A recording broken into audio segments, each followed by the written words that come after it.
ప్రభుత్వ దుకాణాలు ఉంటే అసలు స్కామ్ ఎలా జరగద్ది అని అర్థమైంది మీకు.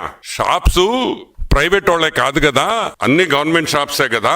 ఈ గవర్నమెంట్ దుకాణాల్లో స్కామ్ ఎలా జరగద్ది అని అడుగుతుంది. ఇప్పుడు ఒకటే గుర్తు పెట్టుకోండి, మీరు గవర్నమెంట్ అంగళ్ళు పెట్టింది 3 ఏళ్ల ముందరే.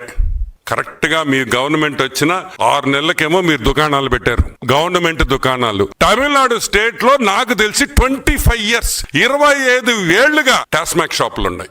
గవర్నమెంట్ షాప్స్ వచ్చి అక్కడ టాస్మాక్ షాప్స్ అంటారు. టాస్మాక్, ఈ టాస్మాక్ లో ఏ గవర్నమెంట్ షాపులు మీరు చెప్తున్నారో 1000 కోట్ల money laundering case, prevention of money laundering act 2002 ప్రకారం ఇప్పుడు కేసులు పెట్టున్నారు.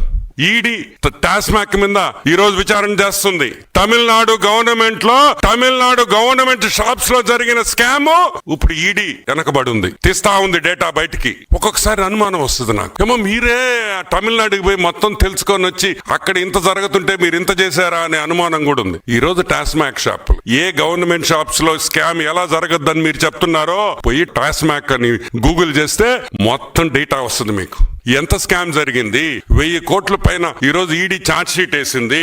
అది కూడా కాకుండా వాళ్ళ ఎండి, వాళ్ళ ఐఏఎస్ ఆఫీసర్, ఆయన కూడా వీళ్ళు విచారణకు పిలుచున్నారు. ఈడీ వాళ్ళు విశాఖన్ ఐఏఎస్ మే 16, 2025లో ఈడీ విచారించింది. ఈ సంవత్సరమే మేలో ఈడీ టాస్మాక్ డైరెక్టర్ ని, టాస్మాక్ ఇన్ఛార్జ్ ఐఏఎస్ ఆఫీసర్ ని ఈడీ పిలిచింది. ఎందుకు పిలిచారు? ఎందుకంటే స్కామ్ జరిగింది కాబట్టి గవర్నమెంట్ షాపుల్లో స్కామ్ జరగదు, గవర్నమెంట్ షాప్స్ లో ఎలా స్కామ్ జరగదు అనేది పిచ్చితనం. అసలు గవర్నమెంట్ షాప్స్ పెట్టిందే స్కామ్ చేసేదానికి. చంద్రబాబు నాయుడు గారు ఉన్నప్పుడు షాప్స్ లో ఈ స్కామ్స్ లేవు.